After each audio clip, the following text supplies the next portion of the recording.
Now, in the medical science, which I have done myself, is there's only one type of human being.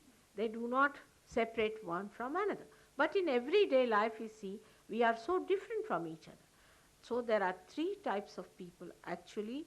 One of them are the ones who are futuristic, another are the ones who live in the past, and the others who are in the center.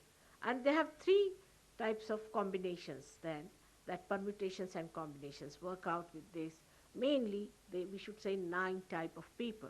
But then there can be even greater permutations and combinations depending on the kinds of people they meet, the kinds of people they admire or live with or dominated with or dominate. So we have very complicated human beings in this world. Doesn't matter. But they can brought down to the simple thing as left, right and center. If you can bring them down and classify them to these three things, it's very easy to treat them.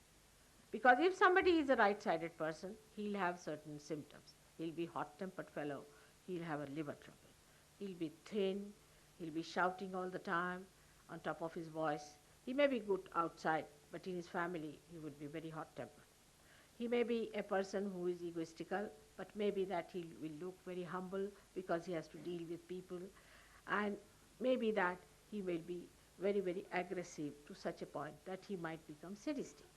Now the another type are the other ones who want always to run away, escape. They could be not people who will be grossly aggressive, but will be very sly and will be trying all tricks and playing games and intrigues and all sorts of things. And also they will be living with their past, this type of thing. Now there are people who are in the center. The people who are moderate, who take life pleasantly, not bothered so much about life's complications, but keep above it. And they lead a very normal life. They do not indulge into any nonsensical thing. These are the central type of people, and that's why all the religions came on this earth to establish that balance within. Religions, all of them, came on this earth to establish that balance. Why the balance? Again, the question can come. Why the balance? The balance is for our ultimate ascent. For example, if you have to take an aeroplane, ascend it, you have to first see if it is balanced or not. Otherwise, it will be not floating horizontally, but it might go one-sided, you see. So one has to have a balance in life.